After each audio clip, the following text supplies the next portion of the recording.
Hello চাকরি প্রত্যাশী ভাই বোনেরা, আসসালামু আলাইকুম। বাংলাদেশ জুডিশিয়াল সার্ভিস কমিশন সচিবালয়ে 1150টি পদে কিন্তু বিশাল নিয়োগ বিজ্ঞপ্তি প্রকাশিত হয়েছে। তো আপনাদেরকে এইরকম আরও সরকারি চাকরি বা সরকারি যে কোনো তথ্য বা বেসরকারি চাকরি বা বেসরকারি চাকরির বড় কোনো নিয়োগ বা তথ্য পেতে অবশ্যই আমাদের চ্যানেলটিকে কিন্তু আপনারা সাবস্ক্রাইব করে রাখবেন।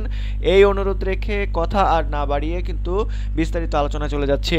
তো চলুন শুরু করছি যে জেলা জজ ও অর্ধস্তন আদালত বা ট্রাইব্যুনাল সমূহের রাজস্ব খাতভুক্ত শূন্য পদসমূহে সরাসরি নিয়োগ নিমিত্তে নিম্নবর্ণিত শর্তে আগ্রহী প্রার্থীদের নিকট থেকে কিন্তু অনলাইনে আবেদনের আহ্বান করা হয়েছে এই নিয়োগ বিজ্ঞপ্তির মাধ্যমে।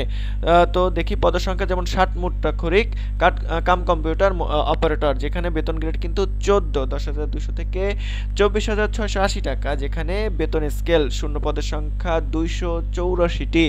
প্রয়োজনীয় যোগ্যতা অভিজ্ঞতার মধ্যে রয়েছে কোনো স্বীকৃত বিশ্ববিদ্যালয় হতে ন্যূনতম দ্বিতীয় শ্রেণী বা সমমানের সিজিপিএতে স্নাতক বা সমমানের ডিগ্রি থাকতে হবে। ষাটলিপি এর সর্বনিম্ন গতি প্রতি মিনিটে ইংরেজিতে 70 শব্দ এবং বাংলায় 45 শব্দের গতি থাকতে হবে। কম্পিউটার মুদ্রাক্ষরের সর্বনিম্ন গতি প্রতি মিনিটে ইংরেজিতে 30 শব্দ ও বাংলায় 25 শব্দ হতে হবে। 2 নম্বর যে পদটি রয়েছে সেটা হলো বেঞ্চ সহকারী, গ্রেড 16, বেতন স্কেল 9,300 থেকে 22,490 টাকা 90 টাকা, যেখানে পদসংখ্যা 35টি।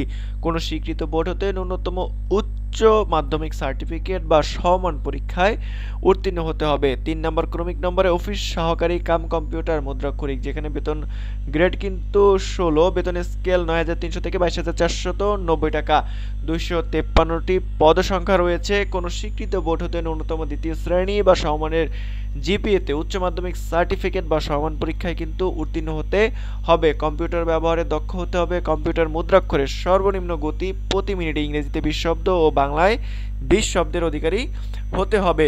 গাড়ি চালক 16তম গ্রেডের জন্য নিয়োগ দেওয়া হবে, যার বেতন স্কেল কিন্তু 9,300 থেকে 22,490 টাকায়, যেখানে 22টি পদের বিপরীতে নিয়োগ দেওয়া হবে। যোগ্যতা থাকতে হবে অষ্টম শ্রেণী বা সমান পরীক্ষায় উত্তীর্ণ, ড্রাইভিং এর ব্যবহারিক পরীক্ষায় উত্তীর্ণ, মোটর গাড়ি চালানোর বৈধ লাইসেন্সধারী হতে হবে। অভিজ্ঞ প্রার্থীগণকে কিন্তু অগ্রাধিকার এখানে দেওয়া হচ্ছে। জারিকারক, যেখানে বেতন গ্রেড 19, বেতন স্কেল 8,500 থেকে 20,570, যেখানে 157টি পদের বিপরীতে নিয়োগ দেওয়া হয়েছে। কোনো স্বীকৃত বোর্ড হতে মাধ্যমিক স্কুল সার্টিফিকেট পরীক্ষা বা সমান পরীক্ষায় কিন্তু তার উত্তীর্ণ হতে হবে। এছাড়া অফিস সহায়ক, বেতন গ্রেড কিন্তু 20, বেতন স্কেল 8,250 থেকে 20,010 টাকা, যেখানে পদসংখ্যা 401টি। অষ্টম শ্রেণী বা সমান পরীক্ষায় কিন্তু তার উত্তীর্ণ হতে হবে। কি কি শর্তাবলী রয়েছে, যেমন আবেদনকারীর বয়স 1/11/2025 অর্থাৎ এই নভেম্বর মাসে সর্বনিম্ন 18 থেকে 32 বছর কিন্তু হতে হবে। যদি বিভাগীয় প্রার্থীর হয় সেক্ষেত্রে কিন্তু 40 বছর পর্যন্ত এখানে সুযোগ দিয়েছেন। বিভাগীয় বলতে আপনারা যারা অলরেডি এই মন্ত্রণালয় বা এই সচিবালয়ে যারা আছেন, যে বাংলাদেশ জুডিশিয়াল সার্ভিস কমিশন সচিবালয়ে যারা কর্মরত আছেন, তাদের ক্ষেত্রে বয়স কিন্তু 40 পর্যন্ত সীমা রেখা রয়েছে। তারপর বয়স প্রমাণের ক্ষেত্রে এসএসসি বা জেএসসি সমমান সার্টিফিকেট ও উল্লিখিত বয়স চূড়ান্ত বলে গণ্য করা হবে। পরবর্তীতে কোনোরূপ পরিবর্তন, পরিমার্জন বা এফিডেভিট গ্রহণযোগ্য কিন্তু হবে না। সরকারি আধা সরকারি স্বায়ত্তশাসিত প্রতিষ্ঠানদের যারা এখানে আসবেন তাদের কিন্তু অনুমতি নিয়ে আসতে হবে। বিভাগীয় প্রার্থীদের ক্ষেত্রে আবেদন ফর্ম পূরণের সময় ডিপার্টমেন্ট ক্যান্ডিডেট এর ঘরে কিন্তু টিকমার্ক দিতে হবে, অর্থাৎ যারা অলরেডি এই ডিপার্টমেন্টে চাকরি করেন তাদের কিন্তু ডিপার্টমেন্টাল ক্যান্ডিডেট নামে একটি ঘর থাকবে, সেখানে কিন্তু অবশ্যই টিক চিহ্ন দিতে হবে, অর্থাৎ যে আপনি এই ডিপার্টমেন্টাল ক্যান্ডিডেট, অলরেডি এই ডিপার্টমেন্টে আপনি জব করছেন।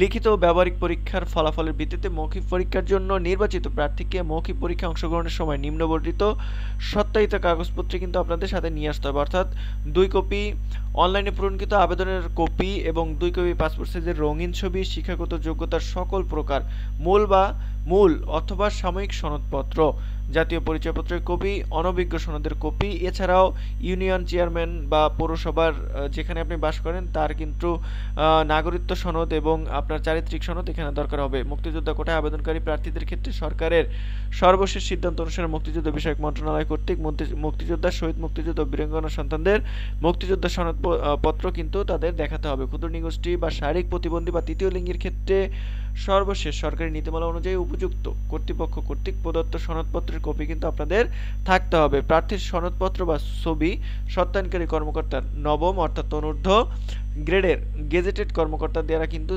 স্বাক্ষরের নিচে নাম সহ সিল থাকতে হবে।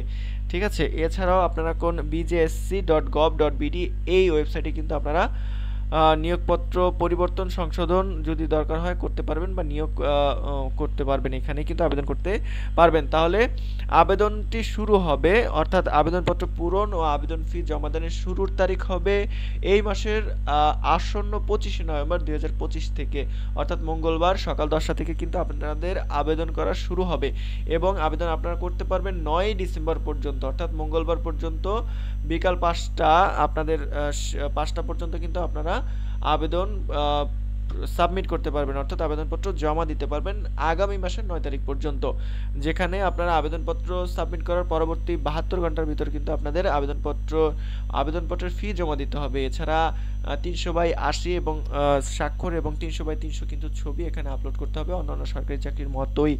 এছাড়া আপনারা যদি ইউজার আইডি এবং পাসওয়ার্ড হারিয়ে ফেলেন সেক্ষেত্রে আপনারা কিন্তু ইউজার আইডি এবং পাসওয়ার্ড ফিরে পেতে পারেন, এখানে একটা নির্দেশনাবলী দেওয়া আছে। এছাড়াও যদি আপনাদের দরকার হয় আমার ইউটিউব চ্যানেলে কিন্তু একটা দেওয়া আছে, অবশ্যই আপনারা সেখান থেকে ইউজার আইডি এবং পাসওয়ার্ড ফিরে নিতে পারেন। এছাড়া আপনারা দেখতে পাচ্ছেন 1 থেকে 4 নম্বর ক্রমিক নম্বরের জন্য আবেদন ফি 100 টাকা, যেখানে টেলিটক চার্জ 12 টাকা সহ 112 টাকা প্রদান করতে হবে। 5-6 নংয়ের ক্ষেত্রে 50 টাকা, টেলিটক চার্জ 6 টাকা সহ 56 টাকা প্রদান করতে হবে। এছাড়া ক্ষুদ্র নৃগোষ্ঠী, শারীরিক প্রতিবন্ধী এবং তৃতীয় লিঙ্গের প্রার্থীদের ক্ষেত্রে কিন্তু 56 টাকা প্রদান করতে হবে আবেদনপত্র জমাদানের পরবর্তী 72 ঘন্টার মধ্যে। ঠিক আছে, তো আপনারা আবেদনপত্রটি কিন্তু অবশ্যই পড়ে তারপর কিন্তু আবেদন করবেন। এছাড়া এখানে সুন্দর একটি কথা আছে, দেখেন, শেষ তারিখ বা সময়ের জন্য অপেক্ষা না করে হাতে যথেষ্ট সময় নিয়ে অনলাইনে আবেদনপত্র পূরণ, আবেদন ফি জমাদান করতে পরামর্শ দেওয়া যাচ্ছে। তো দর্শকবৃন্দরা, চাকরি প্রত্যাশী আমার ভাই ও বোনেরা, এই ছিল বাংলাদেশ জুডিশিয়াল সার্ভিস কমিশন সচিবালয়ের যে 1150টি পদে নিয়োগ দেওয়া হয়েছে তারই বিস্তারিত আলোচনা। আপনারা উপকৃত হয়ে থাকলে অবশ্যই আমাদের চ্যানেলটিকে সাবস্ক্রাইব করার অনুরোধ রেখে শেষ করছি। সবার সফলতা সুস্থতা কামনা করছি। আসসালামু আলাইকুম।